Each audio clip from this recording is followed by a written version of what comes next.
जय हिंद दोस्तों। मैं अरविंद शर्मा, अंबिका क्लासेज उदयपुर। बच्चों, पटवारी का एग्ज़ाम बहुत ही नज़दीक है और उसके अंदर कंप्यूटर का एक पूरा सेक्शन आता है। जो मैं कंप्यूटर पढ़ाने वाला हूँ, ये पटवारी आईए टीचर की जो भर्ती आ रही है, कंप्यूटर टीचर की जो भर्ती आ रही है, उन सभी के लिए इम्पोर्टेंट है। और मैं बेसिक टॉपिक कंप्यूटर फंडामेंटल से स्टार्ट करने जा रहा हूँ। मेरी गारंटी, अगर तुमने पूरे वीडियो देख लिए, 15 से 20 के बीच में मेरे वीडियो बनेंगे, अगर ये तुमने देख लिए कंप्लीटली, तो मैं गारंटी लेता हूँ आपके एक भी मार्क्स नहीं कटेगा। लेकिन आपको इसको समझना है। तुम क्या करते हो, कंप्यूटर को रटते हो। आपको समझना है कि ऐसा है तो क्यों है। बस अगर एक बार आपने वीडियो देख लिए, 30-30 मिनट के वीडियो है, ढंग से अगर आपने ये वीडियो देख लिए, तो मेरी गारंटी आपके कंप्यूटर रिलेटेड सब्जेक्ट में एक भी मार्क्स नहीं कटेगा। चलिए मैं टॉपिक स्टार्ट कर रहा हूं। टॉपिक का नाम है कंप्यूटर फंडामेंटल। कंप्यूटर फंडामेंटल में सबसे पहला चीज ये है, कंप्यूटर होता क्या है। देखो बच्चों, कंप्यूटर के अंदर होता है, एक होती है प्राइमरी मेमोरी। ये प्राइमरी मेमोरी है, ये सीपीयू है बच्चों। और यहां पर होता है इनपुट डिवाइस, यहां पर होती है बच्चों आउटपुट डिवाइस, और यहां पर होते हैं सेकेंडरी स्टोरेज। ये इनपुट है, ये प्राइमरी है, ये आउटपुट है, ये सीपीयू है और ये सेकेंडरी स्टोरेज है। बच्चों, इनपुट से डेटा प्राइमरी मेमोरी के अंदर जाता है। डेटा क्या होता है, मेरा फर्स्ट क्वेश्चन है, डेटा क्या होता है। डेटा होता है raw material. Data raw material होता है बच्चों। डेटा रॉ मटेरियल होता है। ये रॉ मटेरियल यहां से यहां जाता है, प्राइमरी मेमोरी से सीपीयू के पास जाता है। सीपीयू इसके ऊपर प्रोसेसिंग करता है। डेटा के ऊपर प्रोसेसिंग कौन करता है, सीपीयू। और प्रोसीजर जो डेटा बनता है उसको इंफॉर्मेशन कहते हैं। यहां पर जो डेटा बना उसको क्या कहेंगे अपन, इंफॉर्मेशन। इंफॉर्मेशन कौन जनरेट करता है, सीपीयू। डेटा क्या होता है, रॉ मटेरियल होता है। अच्छा, जो डेटा है वो इनपुट किया जाता है, इनपुट करता है, ये प्राइमरी मेमोरी में जाता है, यहाँ से सीपीयू के पास जाता है। डेटा पे प्रोसेसिंग कौन करता है, सीपीयू करता है। और प्रोसीजर डेटा को क्या कहते हैं अपन, इंफॉर्मेशन। डेटा के ऊपर अगर प्रोसेसिंग हो जाती है बच्चों, तो उसको इंफॉर्मेशन कहते हैं। इंफॉर्मेशन बनने के बाद ये इंफॉर्मेशन फिर प्राइमरी मेमोरी में जाती है। अब प्राइमरी मेमोरी के अंदर ओएस होता है, ऑपरेटिंग सिस्टम होता है। ओएस का वो पार्ट जो प्राइमरी मेमोरी के अंदर होता है उसको कर्नल कहते हैं। बच्चों, ये ओएस है, वो इसको रिसोर्सेज प्रोवाइड करवा देता है और ये इंफॉर्मेशन अपन को आउटपुट में दिखती है। मतलब उस डेटा का क्या मतलब है, वो अपन को कहाँ दिख जाता है बच्चों, आउटपुट। अगर आपको परमानेंट स्टोरेज करना है इसको, तो ये डेटा सेकेंडरी स्टोरेज में स्टोर हो जाएगा। और अगर परमानेंट स्टोरेज से डेटा को प्रोसीजर करना है, तो भी अपन डेटा को ले सकते हैं। बच्चों, ये कंप्यूटर की वर्किंग है, मेरे हिसाब से समझ में आ गया होगा। वापस समझा देता हूँ। कंप्यूटर के टोटल कितने पार्ट होते हैं, तो कंप्यूटर के फंडामेंटल पार्ट और ऑक्सिलरी पार्ट मिला के टोटल 5 पार्ट होते हैं। इनपुट होता है, आउटपुट होता है, प्राइमरी मेमोरी होता है, सेकेंडरी स्टोरेज होता है और सीपीयू होता है। ये सब समझाया जाएगा आपको। लेकिन पहले समझिए डेटा। डेटा किसको कहते हैं, कई बार आ चुका है एग्जाम में। डेटा रॉ मटेरियल होता है बच्चों। ये रॉ मटेरियल इनपुट किया जाता है और कहाँ जाता है, प्राइमरी मेमोरी। और प्राइमरी मेमोरी से डेटा के ऊपर प्रोसेसिंग होती है, और ये प्रोसेसिंग कौन करता है, सीपीयू करता है। और सीपीयू इंफॉर्मेशन बनाता है, यानी रिजल्ट डिक्लेयर करता है, और ये रिजल्ट वापस आउटपुट में जाता है और अपन को शो होता है। और परमानेंट स्टोरेज करने के लिए सेकेंडरी स्टोरेज होती है। और अगर मान लो इनपुट नहीं किया जाए, तो डेटा कहाँ से लिया जा सकता है, सेकेंडरी स्टोरेज से लिया जा सकता है। अच्छा बच्चों, यहाँ पर आइए। अब मेरे कुछ क्वेश्चन बने, उनको देखिए आप। बच्चों, एक चीज ये क्लियर कर लीजिए, ये जो प्राइमरी मेमोरी है और सीपीयू है, ये प्राइमरी मेमोरी और सीपीयू, ये दोनों मिलकर आपका कंप्यूटर कहलाता है। कंप्यूटर क्या चीज है बच्चों, तो कंप्यूटर में 2 चीज होती है, एक प्राइमरी मेमोरी और एक सीपीयू। प्राइमरी मेमोरी और सीपीयू को मिलाकर कंप्यूटर कहलाता है। अभी तक 4 क्वेश्चन बनाए मैंने। What is data, data is raw material. What is information, information is procedure data. आप बताइए इंफॉर्मेशन कौन बनाता है? सीपीयू बनाता है। प्रोसेसर डेटा कहाँ बनता है? सीपीयू के पास बनता है। डेटा की प्रोसेसिंग कहाँ होती है? सीपीयू के पास होती है। जो इनपुट में मटेरियल जाता है उसको डेटा कहते हैं अपन, वो रॉ मटेरियल को डेटा कहेंगे अपन। अब नेक्स्ट क्वेश्चन बनता है कंप्यूटर किसको कहते हैं? कंप्यूटर में बच्चों दो चीज़ होती है, एक प्राइमरी मेमोरी, एक सीपीयू। इसको कंप्यूटर भी कहते हैं। एक बार एक क्वेश्चन आया कि व्हाट इज कंप्यूटर, कंप्यूटर में क्या होना जरूरी है? कंप्यूटर में मेमोरी और सीपीयू का होना जरूरी है, स्टोरेज का होना जरूरी नहीं है। स्टोरेज, सेकेंडरी स्टोरेज, उसका होना जरूरी नहीं है। ये जो है इधर बच्चों, इधर जो है ये इनपुट, इसका होना जरूरी नहीं है। कंप्यूटर के लिए ना इनपुट की ज़रूरत है, ना सेकेंडरी स्टोरेज की ज़रूरत है, और ना आउटपुट की ज़रूरत है। बच्चों ये जो चीज़ है जिनकी ज़रूरत नहीं है, इनको अपन ऑक्सिलरी डिवाइसेस कहते हैं। अच्छा ये क्या है? ये आपका कंप्यूटर है, ये मेन पार्ट ऑफ कंप्यूटर है। टोटल 5 पार्ट होते हैं, लेकिन कंप्यूटर इन दोनों चीज़ को मिलाकर कहते हैं। इनको इंटरनल पार्ट ऑफ कंप्यूटर कहते हैं, मेन पार्ट ऑफ कंप्यूटर कहते हैं। क्लियर? ये आपके मदरबोर्ड के ऊपर लगा हुआ पार्ट होता है, इसलिए इसको इंटरनल पार्ट ऑफ कंप्यूटर कहते हैं। मेन पार्ट कंप्यूटर होता ही यही है। बच्चों ये तो सहायक डिवाइसेज है, इनपुट है, सेकेंडरी स्टोरेज है, आउटपुट है, ये सब सहायक डिवाइसेज है। सहायक डिवाइसेज का मतलब ऑक्सिलरी डिवाइसेज। ऑक्सिलरी डिवाइसेज क्या होती है? वो डिवाइसेज जो पर्टिकुलर काम के लिए बनाई जाती है। जैसे प्रिंटर नहीं हो तो क्या कंप्यूटर नहीं है क्या? स्कैनर नहीं है तो क्या स्कैनर नहीं है तो क्या कंप्यूटर नहीं है क्या? माइक नहीं है तो क्या कंप्यूटर नहीं है क्या? है। लेकिन हाँ, अगर रैम नहीं है, रोम नहीं है, हाँ अगर सीपीयू नहीं है तो कंप्यूटर नहीं है। हाँ यहाँ पर आइए, प्राइमरी मेमोरी के भी दो पार्ट होते हैं। एक क्या होता है बच्चों? रैम, और एक क्या होता है? रोम। और सीपीयू के भी दो पार्ट होते हैं, एक होता है सीयू और एक होता है एएलयू। इतना याद रखिए, प्राइमरी मेमोरी और सीपीयू को मिलाकर क्या कहते हैं? कंप्यूटर। एक बार एक क्वेश्चन आया था, किसके अंदर, कोई जूनियर अकाउंटेंट हो या किसी पेपर के अंदर आया था, मैंने देखा था कंप्यूटर का मतलब क्या है। तो कंप्यूटर कलेक्शन है, प्राइमरी मेमोरी और सीपीयू का कलेक्शन है। अच्छा ये क्या है? ये सेकेंडरी पार्ट ऑफ कंप्यूटर कहलाता है। ये पूरा का पूरा सेकेंडरी पार्ट ऑफ कंप्यूटर या ऑक्सिलरी पार्ट ऑफ कंप्यूटर कहलाता है। ये आपका मेन पार्ट ऑफ कंप्यूटर कहलाता है। कंप्यूटर के टोटल कितने पार्ट होते हैं? 5 पार्ट होते हैं। ऐसे देखे जाए तो 2 पार्ट होते हैं, एक इंटरनल और एक एक्सटर्नल। इंटरनल पार्ट में प्राइमरी और सीपीयू आता है, और एक्सटर्नल में इनपुट, आउटपुट और सेकेंडरी स्टोरेज आता है। इनको ऑक्सिलरी भी कहते हैं, क्योंकि ये नहीं है तो भी कंप्यूटर कहलाता है। किसी के पास प्रिंटर नहीं है तो ये बोलेंगे उसके पास कंप्यूटर नहीं है। अरे कंप्यूटर है, कंप्यूटर है।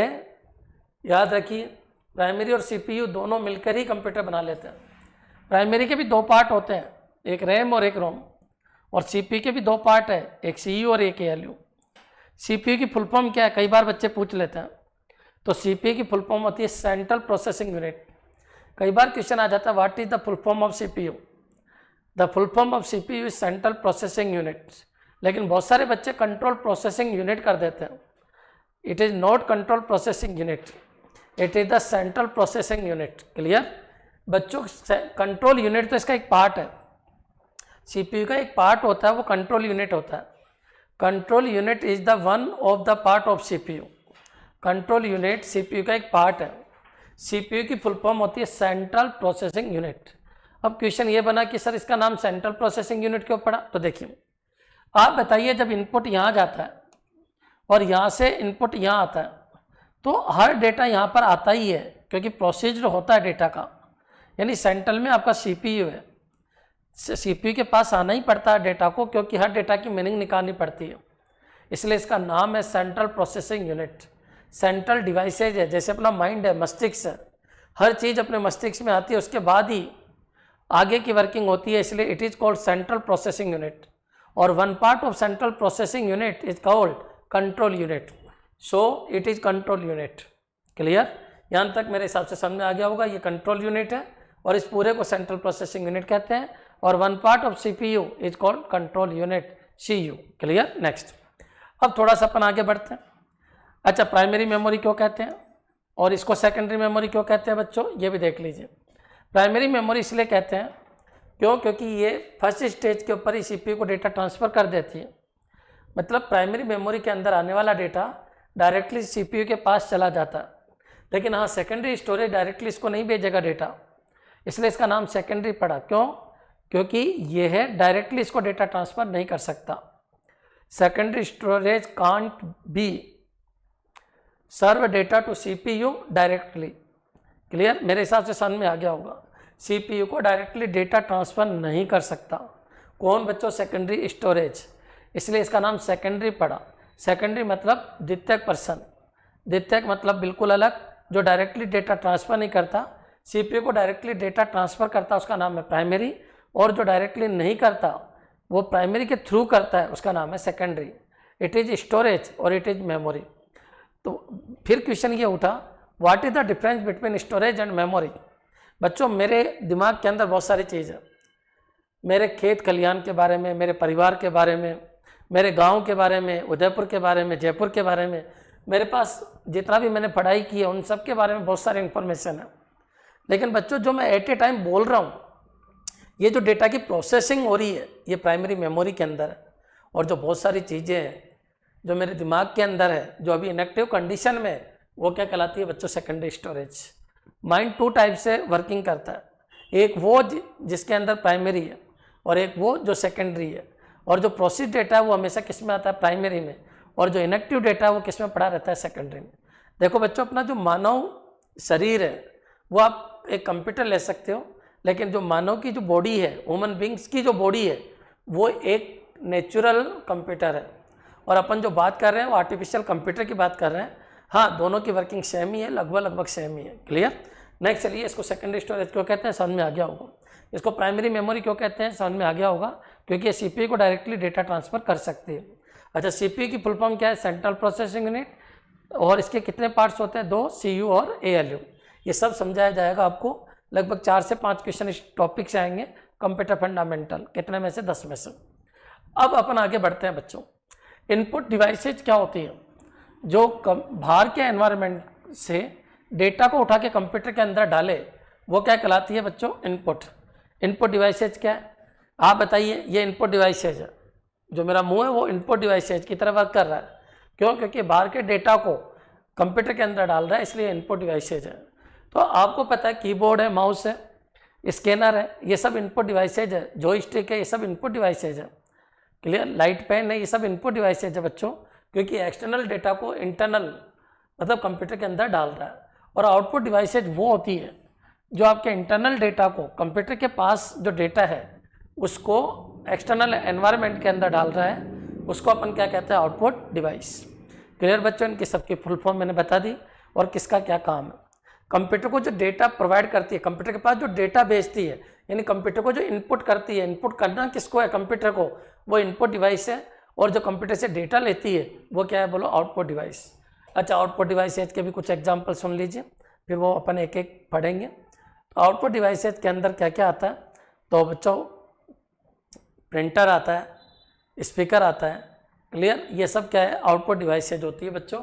और सेकेंडरी स्टोरेज में क्या क्या आते हैं? तो आपके पेन ड्राइव है, जिप डिस्क है, फ्लॉपी डिस्क है, मैग्नेटिक टेप है। क्लियर? सीडी है, डीवीडी है, ये सब सेकेंडरी स्टोरेज के अंदर आता है। प्राइमरी में 2 चीज़ आती है, रैम और रोम।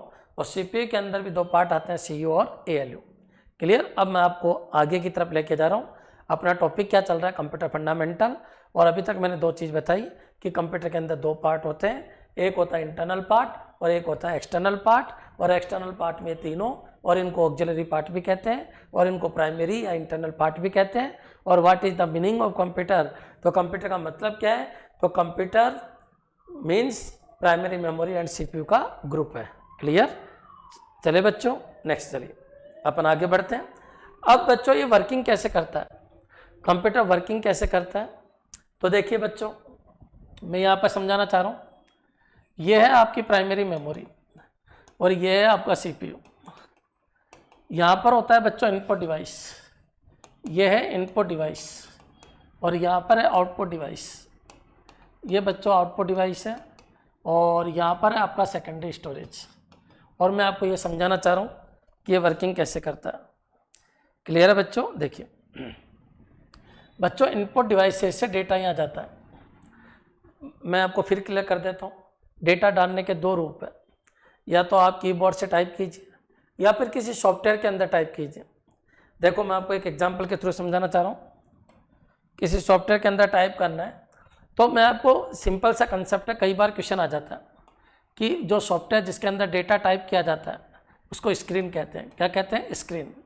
और इस स्क्रीन के भी दो पार्ट होते हैं, एक तो क्या होता है बच्चों एडिटर, और एक क्या होता है बच्चों कंसोल। मेरे हिसाब से समझ में आ गया होगा। एक क्या होता है एडिटर और एक क्या होता है कंसोल। देखो बच्चों, इनपुट जब अपन इनपुट करते हैं तो कीबोर्ड से कर सकते हैं, अपन इनपुट करते हैं माउस से कर सकते हैं। लेकिन बहुत सारे बच्चे जो इंजीनियरिंग की क्लासेज पढ़ के आए हैं या BCM से करके आए हैं, उन सबको पता है कि C++, जावा, VB, .NET, PHP, इन सब के अंदर क्या होता है, इन सब के अंदर आपको एक सॉफ्टवेयर दिया जाता है जिसका नाम है कंपाइलर। अपन क्या करते हैं, उसके अंदर जाते हैं और उसकी स्क्रीन के ऊपर प्रोग्राम लिखते हैं। तो स्क्रीन क्या होता है, बच्चे दो चीज़ों में कंफ्यूज रहते हैं, एक तो किसमें वीडियो और एक स्क्रीन, दोनों को समझना। बच्चों जब अपना मोबाइल अपने हाथ से छूट जाए और नीचे गिर जाए तो उसको बोलते हैं डिस्प्ले टूट गया। ऐसे कभी नहीं बोलते स्क्रीन फूट गई या स्क्रीन टूट गई, क्योंकि स्क्रीन एक सॉफ्टवेयर है। स्क्रीन क्या है बच्चों? एक सॉफ्टवेयर। अपन जब भी कंप्यूटर स्टार्ट करते हैं या मोबाइल स्टार्ट करते हैं तो अपन जहाँ फोल्डर, पोस्ट, फाइल ये देखते हैं, वो सब क्या कहलाता है? स्क्रीन। और स्क्रीन के कितने पार्ट होते हैं? दो। एक क्या होता है एडिटर और एक क्या होता है बच्चों कंसोल।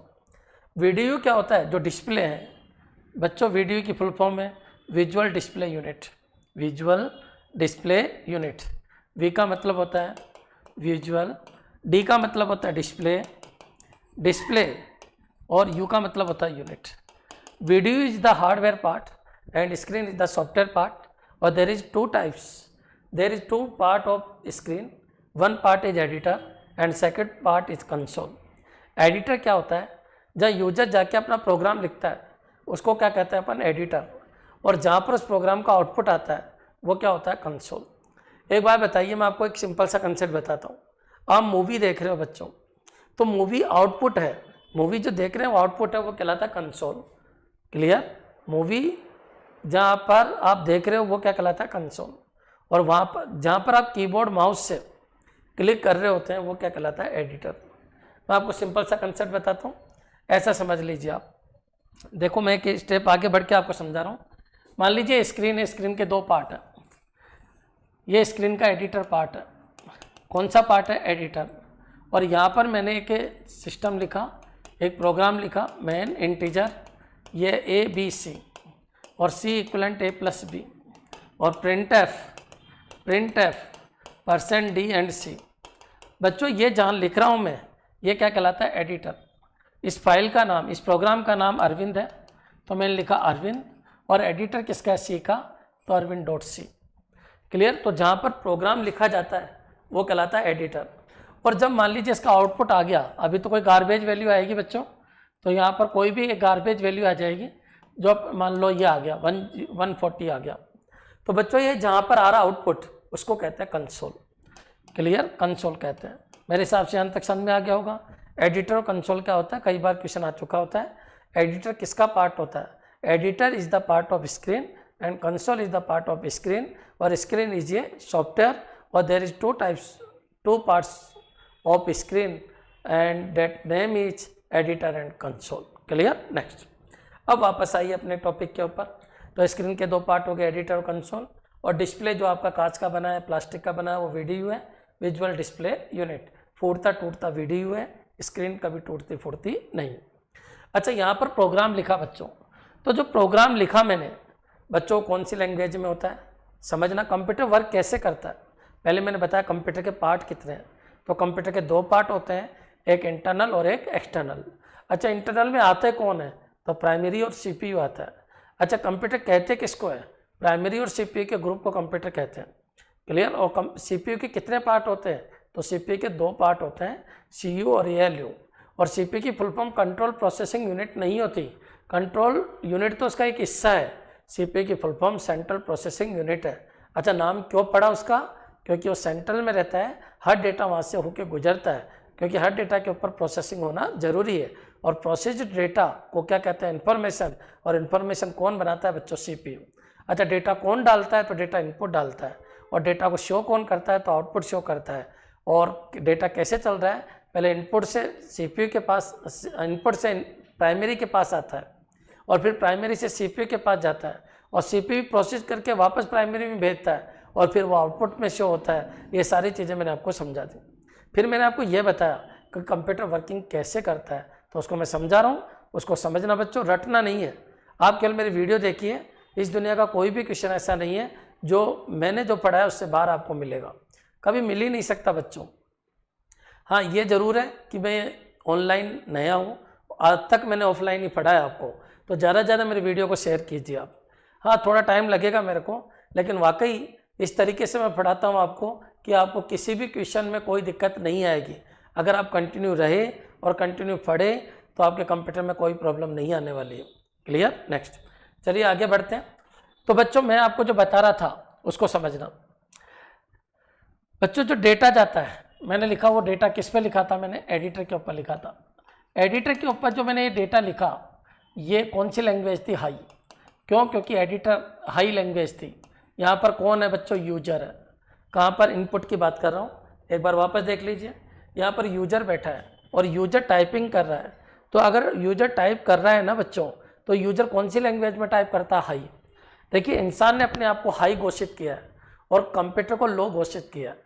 कंप्यूटर के दो पार्ट होते हैं, मैंने अभी जस्ट बताया, एक तो हाई पार्ट और एक लो पार्ट। क्लियर? तो यहाँ पर आइए वापस समझो बच्चों, मैं क्या बताना चाह रहा हूँ। यहाँ पर यूजर प्रोग्रामिंग कर रहा है और यूजर प्रोग्रामिंग जहाँ करता है उसको हाई लेवल लैंग्वेज कहते हैं। अब बच्चों ये हाई लेवल लैंग्वेज किसकी बात है, ये इनपुट है बच्चों। इनपुट में हाई लेवल लैंग्वेज लिखा और ये कहाँ जाएगा, तो बच्चों ये जाएगा प्राइमरी मेमोरी। और फिर यहाँ से कहाँ जाएगा, तो बच्चों ये यहाँ से सीपीयू के पास जाएगा और यही आपका कंप्यूटर है बच्चों। ये कौन सी लैंग्वेज है, तो ये कौन सी लैंग्वेज है, लो लेवल लैंग्वेज है। और ये कौन सी लैंग्वेज है, तो ये हाई लेवल लैंग्वेज है। हाई लेवल लैंग्वेज किस में लिखी जाती है, तो हाई लेवल लैंग्वेज इंग्लिश में लिखी जाती है। हाई लेवल लैंग्वेज की क्या पहचान है, तो उसके अंदर कीवर्ड्स होते हैं। क्या होते हैं बच्चों, कीवर्ड होते हैं। जैसे अभी मैंने लिखा था ना मैन, जो कंप्यूटर के बच्चे है ही नहीं, मैन है, इंटीजर, ये सब कीवर्ड्स होते हैं। इनका कुछ ना कुछ मतलब होता है, ये सब इंग्लिश वर्ड्स होते हैं। इनको क्या कहते हैं, कीवर्ड कहते हैं। दुनिया की सारी लैंग्वेज जो यूजर लिखता है वो अधिकतर कौन सी है, हाई लेवल। लेकिन बच्चों आपका जो कंप्यूटर है, कंप्यूटर का मतलब समझ में आ गया होगा, प्राइमरी और सीपीयू ये लो लेवल लैंग्वेज को पहचानते हैं। कौन सी लैंग्वेज, लो लेवल। क्लियर? तो बच्चों यहाँ से यहाँ जाने में तो इसको कोई ना कोई ऐसा सॉफ्टवेयर चाहिए जो हाई को किस में चेंज करे, लो में, और उसका नाम क्या है बच्चों, कंपाइलर। कंपाइलर बोल दीजिए, ट्रांसलेटर बोल दीजिए। क्या बच्चों, ट्रांसलेटर। क्या, ट्रांसलेटर। तो ट्रांसलेटर क्या करता है, हाई को किस में चेंज करता है, लो के अंदर। भाई क्यों करता है, क्या रीजन है चेंज करने का, क्योंकि अपन को कंप्यूटर को समझाना है। कंप्यूटर समझ गया, अपनी प्रोसेसिंग हो जाएगी। ये कौन सी लैंग्वेज है, हाई।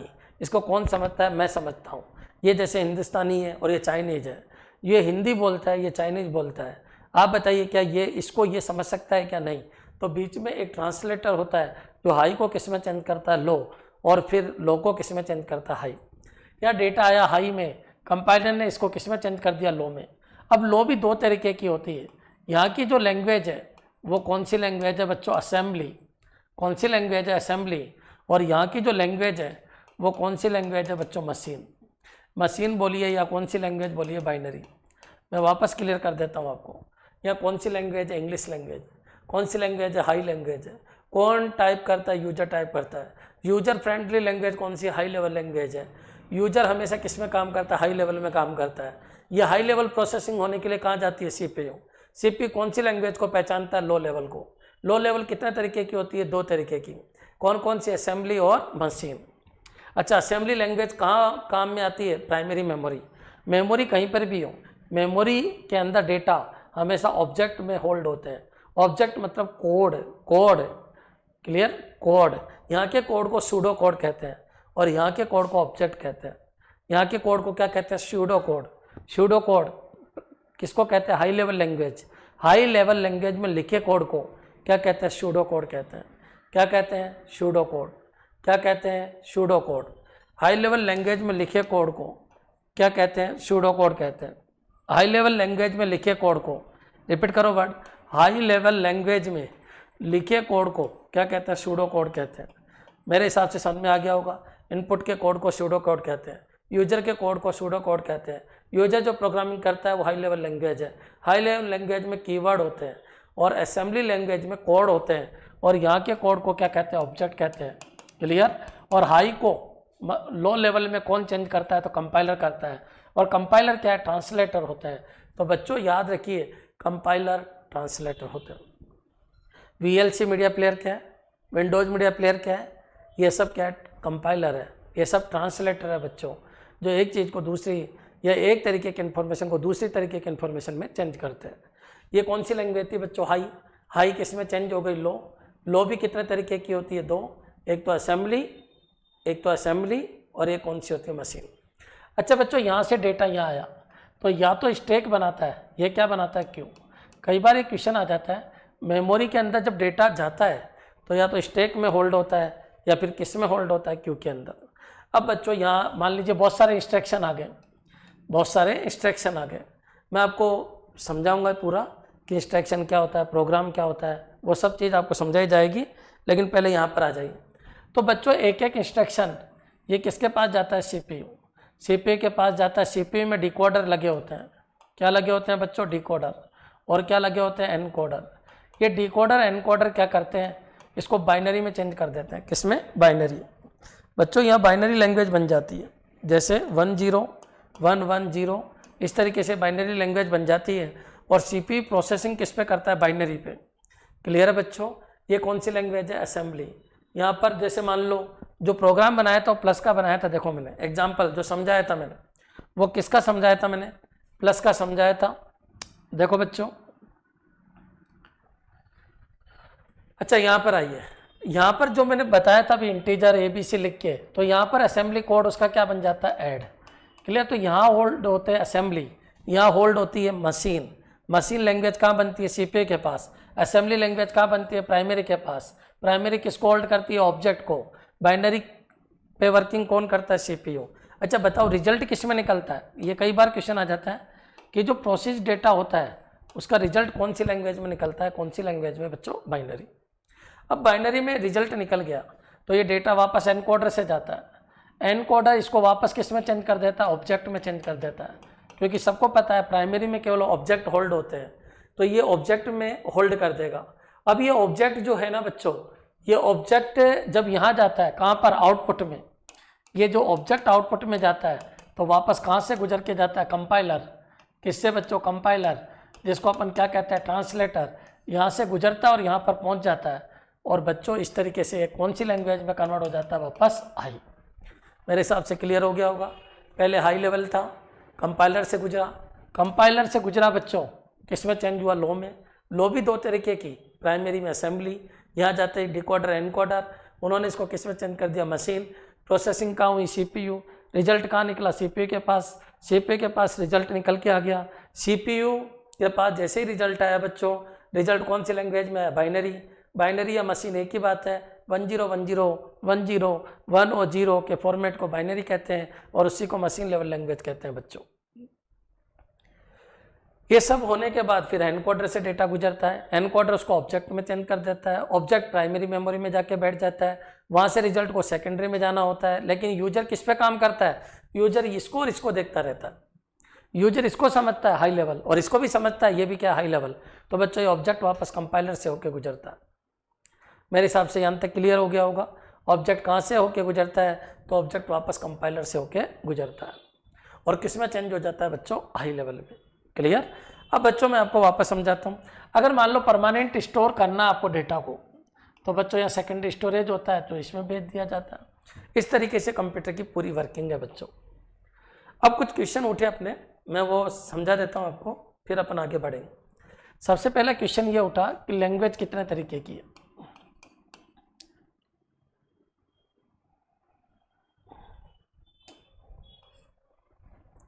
सबसे पहला क्वेश्चन उठा लैंग्वेज कितने तरीके की होती है। तो कंप्यूटर लैंग्वेज जो होती है बच्चों वो कितने तरीके की है। जो कंप्यूटर लैंग्वेज है वो आपके दो तरीके की है। एक कौन सी लैंग्वेज है बच्चों, हाई, और एक क्या होती है, लो। अब लो लेवल लैंग्वेज कितने तरीके की है, तो ये खुद भी कितने तरीके की है? दो। एक तो क्या बोलो असेंबली, और एक क्या होता है मशीन। मेरे हिसाब से यहाँ तक क्लियर हो गया होगा। अच्छा, लो लेवल लैंग्वेज कहाँ बनी? तो बच्चों ये बनी कंप्यूटर के अंदर। और ये हाई लेवल कहाँ बनी? तो हाई लेवल लैंग्वेज बनी इनपुट और आउटपुट के अंदर। क्लियर है बच्चों? और ये कहाँ बनी? तो बच्चों ये बनी कंप्यूटर के अंदर। जो लो लेवल लैंग्वेज है आपकी वो कंप्यूटर के अंदर बनी है। किसके अंदर? कंप्यूटर। अच्छा, मैं वापस समझा देता हूँ आपको डायग्राम में। यहाँ कौन सी लैंग्वेज थी इनपुट में? हाई। यहाँ से कहाँ गई? प्राइमरी। प्राइमरी के अंदर क्या हो गई? असेंबली। फिर यहाँ से क्या गई? सीपीयू। सीपीयू के पास क्या हो गई? मशीन। अच्छा, इन दोनों को मिला के क्या कहते हैं? लो। अच्छा, ये किसकी लैंग्वेज है? कंप्यूटर। और फिर ये यहाँ पर क्या हो गई बच्चों? फिर हाई। और अगर यहाँ होल्ड होता है सेकेंडरी स्टोरेज में, तो ये कौन सी लैंग्वेज में होल्ड होता है बच्चों? असेंबली। क्यों? क्योंकि ये ऑब्जेक्ट में ही होल्ड होता है। ये भी एक मेमोरी और ये भी एक मेमोरी है, और मेमोरी हमेशा डेटा को ऑब्जेक्ट के रूप में होल्ड करती है। यहाँ तक समझ में आ गया होगा। अच्छा, यहाँ के कोड को क्या कहते हैं? Pseudo code. क्या कहते हैं बच्चों? Pseudo code. अच्छा, यहाँ के कोड को ऑब्जेक्ट कहते हैं। असेंबली के कोड को क्या कहते हैं? ऑब्जेक्ट कहते हैं। और यहाँ पर जो कोड है उसको मशीन कोड कहते हैं। क्या कहते हैं बच्चों? मशीन कोड कहते हैं। मेरे हिसाब से समझ में आ गया। अगर सबका अलग अलग नाम है, ये इंग्लिश में होती है, ये कोड में होती है, ये 1010 में होती है। हाई लेवल लैंग्वेज कौन से फॉर्मेट में होती है? इंग्लिश के फॉर्मेट में होती है। अच्छा, ये कौन से फॉर्मेट में होती है? असेंबली। तो असेंबली कोड के फॉर्मेट में होती है। कोड या सिंबल के फॉर्म में होती है। क्लियर? और मशीन जो होती है वो 101010 के फॉर्मेट में होती है। अच्छा, ये यूजर फ्रेंडली है। High level language user friendly है। यूजर फ्रेंडली है। और ये जो है ये मशीन फ्रेंडली है। और सीपीयू को सबसे अच्छी कौन सी लैंग्वेज लगती है? तो सीपीयू को सबसे अच्छी मशीन लैंग्वेज लगती है। यानी कंप्यूटर सबसे फास्ट मशीन लेवल लैंग्वेज पे काम करेगा। सबसे फास्ट कौन सी लैंग्वेज पे काम करेगा? कंप्यूटर मशीन, क्योंकि 1010 पे इसकी प्रोसेसिंग होती है। मेरे हिसाब से पूरा क्लियर हो गया होगा। लैंग्वेज कितने तरीके की? दो, हाई और लो, इनपुट और आउटपुट। बाकी प्राइमरी और सीपीयू, और प्राइमरी के अंदर असेंबली, और सीपीयू के ऊपर बाइनरी या फिर मशीन। क्लियर? अब थोड़ा सा अपन आगे बढ़ते हैं। तो अब इसी के हिसाब से मैं आपको समझा रहा हूँ सूडो कोड कहाँ बनते हैं। तो सूडो कोड इनपुट आउटपुट पे बनते हैं, या फिर हाई लेवल लैंग्वेज के कोड को सूडो कोड कहते हैं, या यूजर के कोड को सूडो कोड कहते हैं। ऑब्जेक्ट कोड किसको कहते हैं? प्राइमरी मेमोरी के कोड को ऑब्जेक्ट कोड कहते हैं। अच्छा, मशीन कोड किसको कहते हैं? तो सीपीयू के पास बनने वाली फाइल को मशीन कोड कहते हैं। क्लियर? अच्छा, सीपीयू किस पे वर्किंग करता है? तो सीपीयू 1010 पे वर्किंग करता है। अच्छा, प्राइमरी में क्या जाके स्टोर होते हैं? तो प्राइमरी में ऑब्जेक्ट जाके स्टोर होते हैं। अच्छा, सेकेंडरी क्या चीज़ है? तो सेकेंडरी भी मेमोरी ही है। तो सेकेंडरी में क्या स्टोर होता है? तो सेकेंडरी में भी ऑब्जेक्ट स्टोर होते हैं। अच्छा, आउटपुट में क्या शो होता है? तो आउटपुट यूजर फ्रेंडली है, इसलिए आउटपुट के अंदर हाई लेवल लैंग्वेज के अंदर डेटा शो होता है, और इनपुट के अंदर भी हाई लेवल लैंग्वेज के अंदर डेटा शो होता है। मेरे हिसाब से लगभग 100-150 क्वेश्चन में बोल चुका हूँ। क्लियर हो जाना चाहिए। एक भी क्वेश्चन आउट नहीं होगा, बस आपको सुनना है, रटना बिल्कुल भी नहीं है। अच्छा, लैंग्वेज कितने तरीके की होती है? लैंग्वेज दो तरीके की होती है, एक हाई और एक लो, एक यूजर फ्रेंडली और एक मशीन फ्रेंडली। और मशीन सबसे फास्ट वर्क किस में करती है? तो मशीन सबसे ज़्यादा fast work machine level language में करती है, और जो यूजर है वो हाई लेवल लैंग्वेज में सबसे फास्ट वर्क करता है। क्लियर? अब बच्चों मैंने आपको बताया, वापस समझ लीजिए। ये आपका प्राइमरी मेमोरी था, ये आपकी प्राइमरी मेमोरी थी। यहाँ पर क्या था? आपका इनपुट था। ये बच्चों इनपुट था, और यहाँ पर क्या था बच्चों? आउटपुट था। ये आउटपुट है, और यहाँ पर सीपीयू था, सीपीयू, और यहाँ पर क्या था? Secondary storage. सबको पता है बच्चों ट्रांसलेटर काम में लिया। ट्रांसलेटर यहाँ होता है, इसको अपन कंपाइलर कहते हैं। अब क्वेश्चन ये उठा कि कंपाइलर ही ट्रांसलेटर है या और भी है? बहुत सारे हैं बच्चों, मैं आपको यहाँ समझा देता हूँ, फिर अपन पीछे आएंगे। यहाँ पर आइए, ट्रांसलेटर कितने तरीके के होते हैं तो ये समझना आप। देखो बच्चों, ट्रांसलेटर कितने तरीके के होते हैं, ये क्वेश्चन है। ट्रांसलेटर होते हैं 3 तरीके के। एक होता है बच्चों कंपाइलर, एक होता है बच्चों इंटरप्रेटर, और एक होता है बच्चों असेंबलर।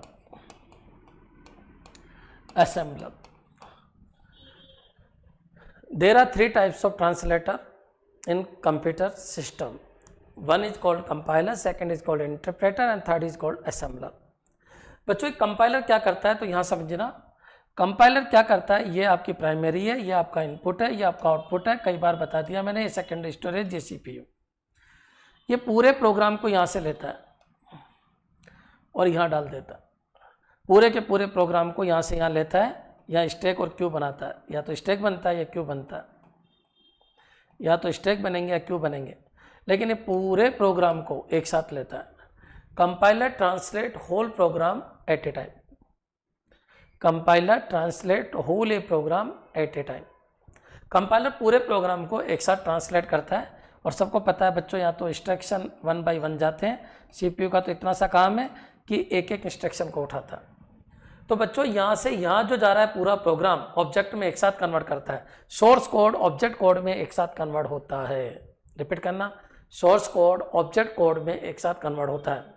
यानी आपको अगर मान लीजिए मेरे को खाना खाना है तो पूरी की पूरी थाली एक साथ ही पैक करके दे दी जाती है। क्लियर, ये होता है कंपाइलर। कंपाइलर में स्पीड बढ़ जाती है लेकिन क्वालिटी डाउन हो जाती है।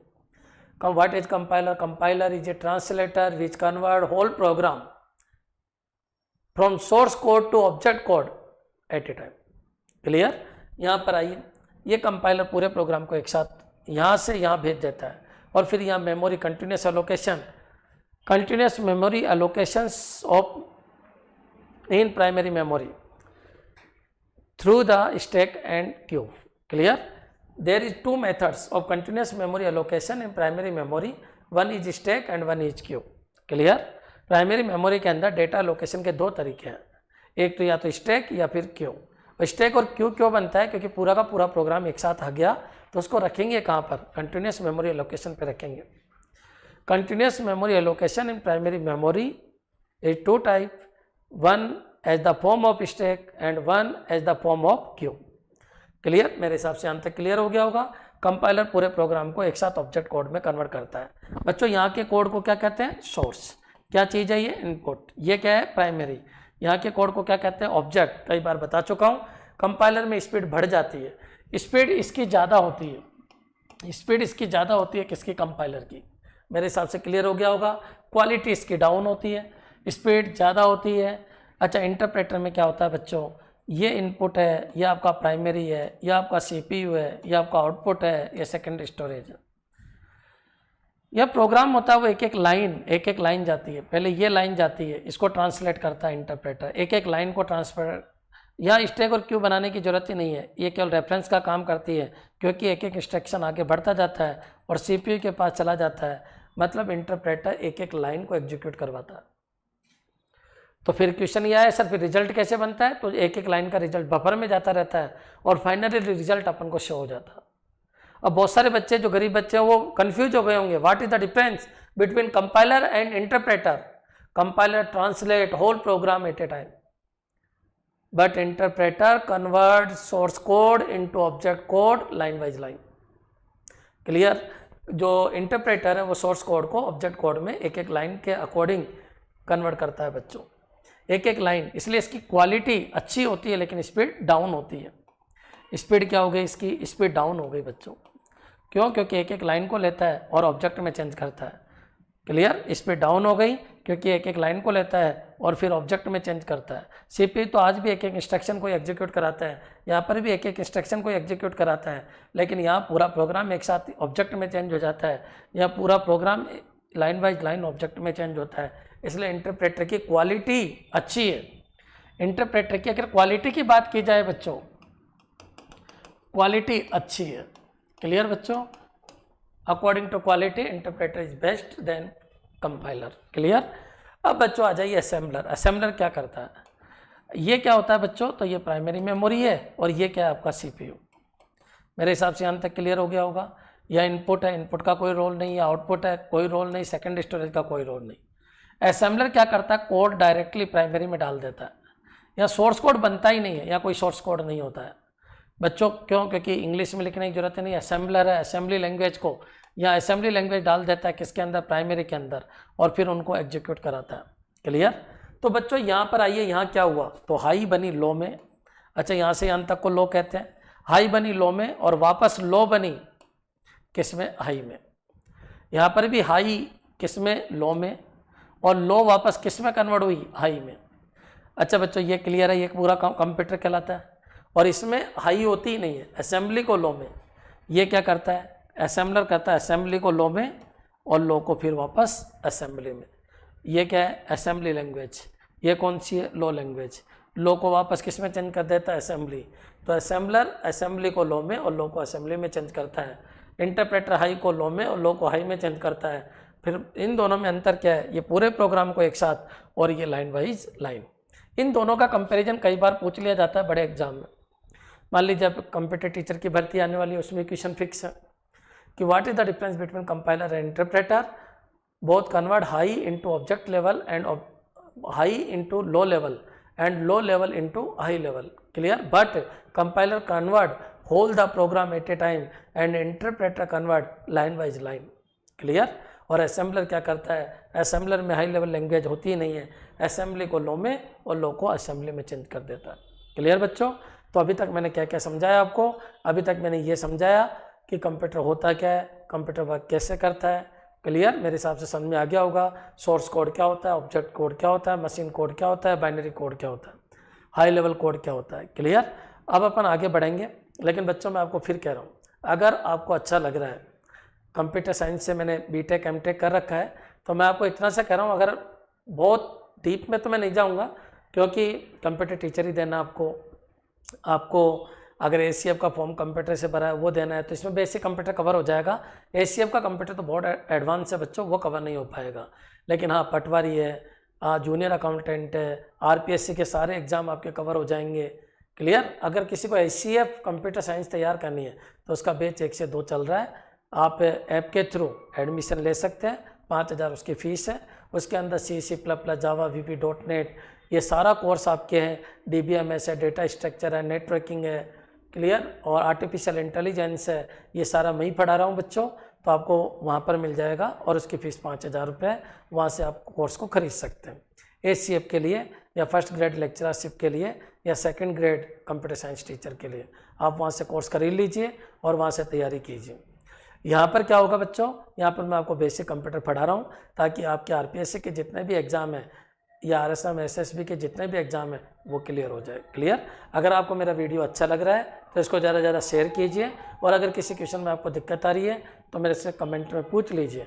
इसके अलावा देखो बच्चों, मैं नया हूँ तो मेरे को फेमस करने का काम भी आपका ही है। हाँ, मैं जानता हूँ कि यूट्यूब के ऊपर कंप्यूटर टीचर है ही नहीं, बहुत कम है। अगर आपको मेरा वीडियो अच्छा लग रहा है तो इसको ज़्यादा से ज़्यादा शेयर करें ताकि लोगों तक पहुँचे कि वाकई कंप्यूटर टेक्नोलॉजी है, और अगर आप इंटरेस्ट लेके इसको पढ़ते हैं तो आपके पूरे में से पूरे मार्क्स आ सकते हैं। थैंक्स बच्चों।